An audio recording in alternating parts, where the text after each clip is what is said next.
नमस्कार, मैं कीर्ति और मैं आप सभी का स्वागत करती हूँ आपके अपने चैनल भिवानी हलचल पर। तो आइए सबसे पहले नजर डालते हैं आज की न्यूज हेडलाइन पर।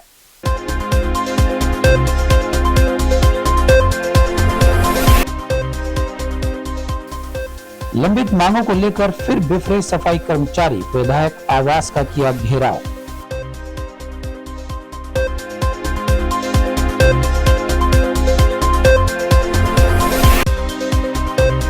अपनी मांगों को लेकर सर्व कर्मचारी संघ ने सड़कों पर उतरकर किया प्रदर्शन।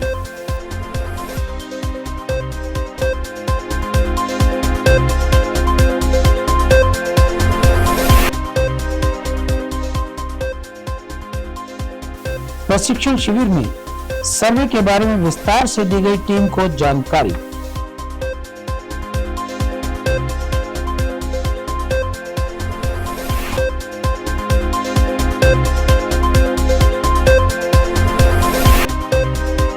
चंद्रशेखर आजाद के बलिदान दिवस पर सामाजिक संगठनों ने दी श्रद्धांजलि।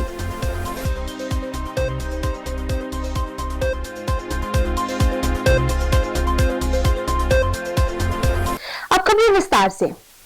सरकार बार बार सफाई कर्मचारियों को बरगलाकर उन्हें उनके हकों से महरूम रख रही है, यह कहना है पुरुषोत्तम दानव का। अपनी विभिन्न मांगों को लेकर सफाई कर्मचारियों ने शहर में प्रदर्शन करते हुए विधायक आवास का घेराव किया। इस दौरान उन्होंने विधायक के माध्यम से प्रदेश सरकार के नाम मांग पत्र सौंपा और जल्द ही उनकी लंबित मांगे पूरी किए जाने की बात कही। विधायक आवास का घेराव कर धरने पर सफाई कर्मचारियों को संबोधित करते हुए नगर पालिका कर्मचारी संघ के प्रदेश सचिव पुरुषोत्तम दानव ने कहा कि शहर को साफ सुथरा रखने वाले सफाई कर्मचारी काफी लंबे समय से अपनी मांगों को लिए संघर्षरत हैं, लेकिन उनकी कहीं कोई सुनवाई नहीं की जा रही तथा उन्हें बार बार सिर्फ झूठे आश्वासन देकर बरगला दिया जाता है, जिसके चलते उनका सब्र अब जवाब दे गया है तथा मजबूरन अब वे संघर्ष की राह अपनाने को मजबूर हैं। उन्होंने चेतावनी देते हुए कहा कि यदि सोमवार तक उनकी मांगे नहीं मानी गई तो वे रोष स्वरूप जनप्रतिनिधियों व उपायुक्त व अतिरिक्त उपायुक्त के आवास के समक्ष मृत पशु डालकर अपना गुस्सा जाहिर करेंगे, जिसकी शुरुआत विधायक के निवास से होगी। इस मौके पर नगर पालिका कर्मचारी संघ के भिवानी इकाई प्रधान सुरेश कुमार ने कहा कि कोरोना काल के दौरान सफाई कर्मचारियों ने पूरी निष्ठा से कार्य किया, लेकिन अब जब कर्मचारियों के हकों की बात है तो सरकार अपना पल्ला झाड़ रही है। उन्होंने कहा कि बार बार अल्टीमेटम देने के बावजूद भी उनकी समस्या का कोई समाधान नहीं किया जा रहा है। ये जो आज हमने जो प्रदर्शन किया, हम घनश्याम दास जो हमारे माननीय विधायक जी है, हम उनसे मिलने गए थे। उन्होंने जो हमारे जुवार यादव जी है जो मुख्यमंत्री के ओएसडी है, उनसे मिलवाया था और उन बातों के लिए 5 महीने हो गए हैं। हमारा जो कच्चे कर्मचारी का कम समान वेतन कैरियल है और जो कच्चा कर्मचारी पक्का है उनकी कमेटी बनाने की बात है। हम बार बार में अधिकारियों से मिले लेकिन कोई ठोस आश्वासन हमें नहीं मिला। इस करके हमने मजबूरन घनश्याम दास सराफ जी के निवास स्थान पर गए थे और हम उनको चेतावनी देकर आए हैं। और जो सोमवार तक हमारा ये काम नहीं हुआ तो 2018 की तरह ये हड़ताल चलेगी और हम ये चाहते हैं कि हमारे कारण शहर की जो आम जनता है उनको कोई परेशानी ना हो। 6 सूत्रीय मांगों को लेकर सर्व कर्मचारी संघ ने उपायुक्त कार्यालय के बाहर प्रदर्शन दिया। इस मौके पर कर्मचारी नेताओं ने कहा कि प्रदेश सरकार प्रत्येक वर्ग की मांगों को दबाने का काम कर रही है, चाहे वो कर्मचारी हो या किसान। जिला मुख्यालय पर उपायुक्त कार्यालय के घेराव के बाद भी यदि सरकार उनकी मांगों को नहीं मानती है तो इसका खामियाजा सरकार को आने वाले चुनाव में भुगतना पड़ेगा। हरियाणा कर्मचारी संयुक्त संघर्ष समिति के आह्वान पर सर्व कर्मचारी संघ के नेताओं ने कहा कि प्रदेश सरकार प्रत्येक वर्ग की मांगों को अनदेखा कर रही है, चाहे वो कर्मचारी हो या किसान।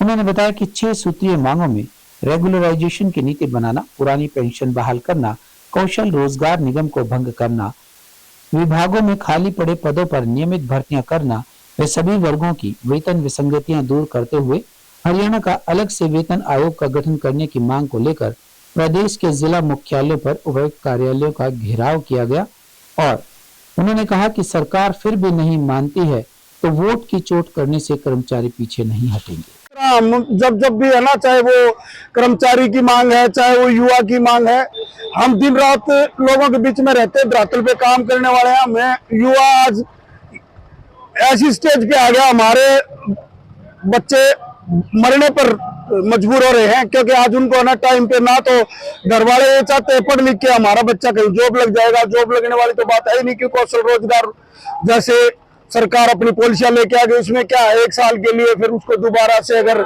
रेगुलाइजेशन कर दी जाए तो आगे अगली साल रखा जाएगा।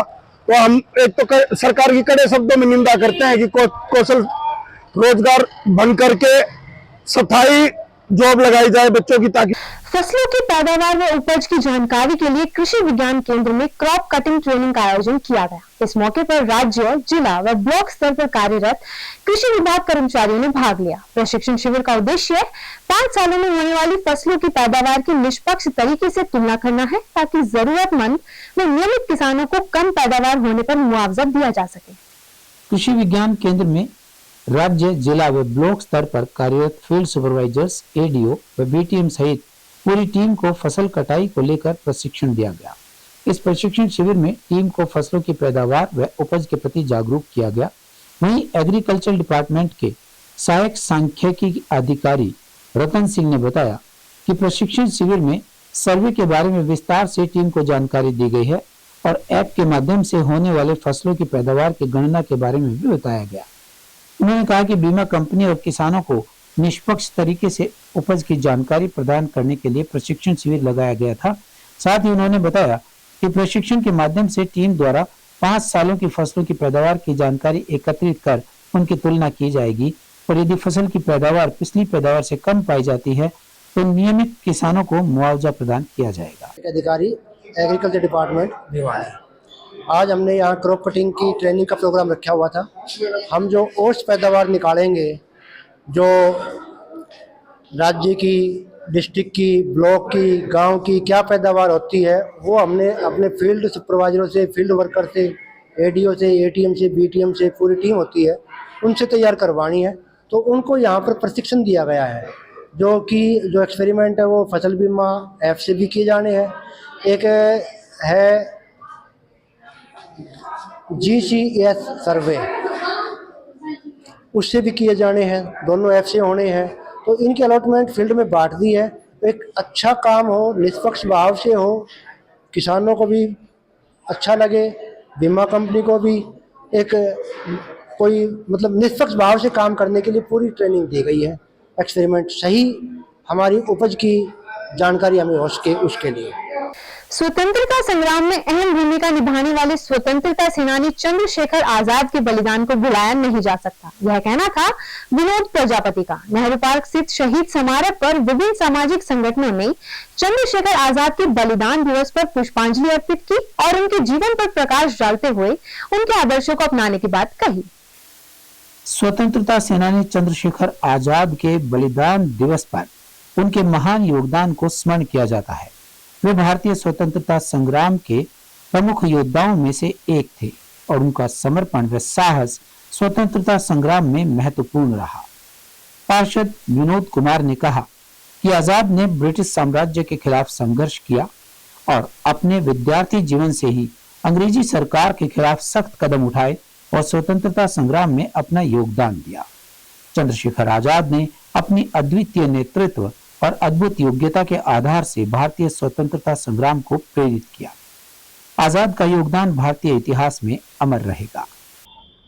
नेता यहाँ इकट्ठे हुए हैं शहीद चंद्रशेखर जी की बलिदान दिवस पर, जिनके बलिदान से हमें ये आज़ादी प्राप्त हुई। उनकी वजह से ही हम यहाँ खुली हवा में सांस ले रहे हैं।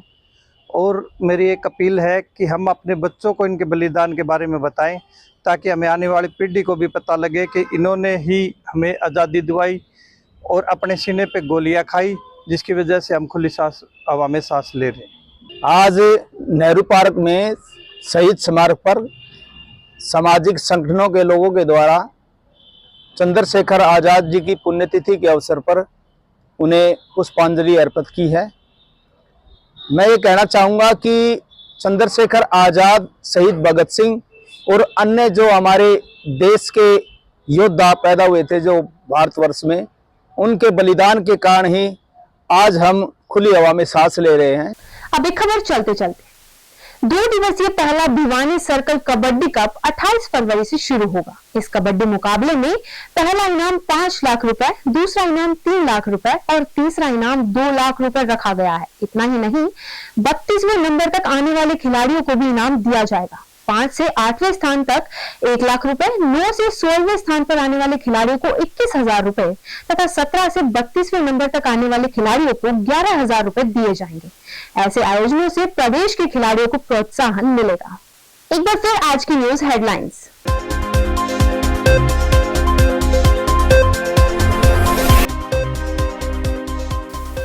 लंबित मांगों को लेकर फिर बिफरे सफाई कर्मचारी, विधायक आवास का किया घेराव।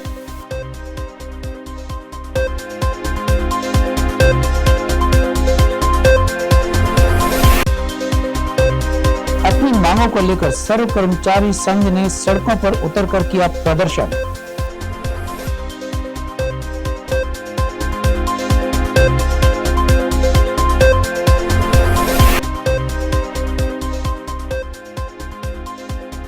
प्रशिक्षण शिविर में सर्वे के बारे में विस्तार से दी गई टीम को जानकारी।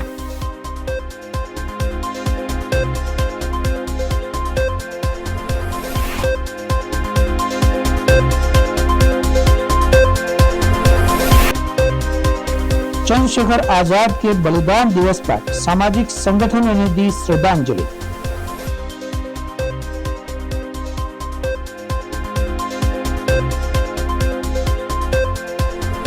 खबरों का सिलसिला यूं जारी रहेगा। मुझे और भिवानी हलचल की टीम को दीजिए इजाजत और बने रहें आपके अपने चैनल भिवानी हलचल के साथ।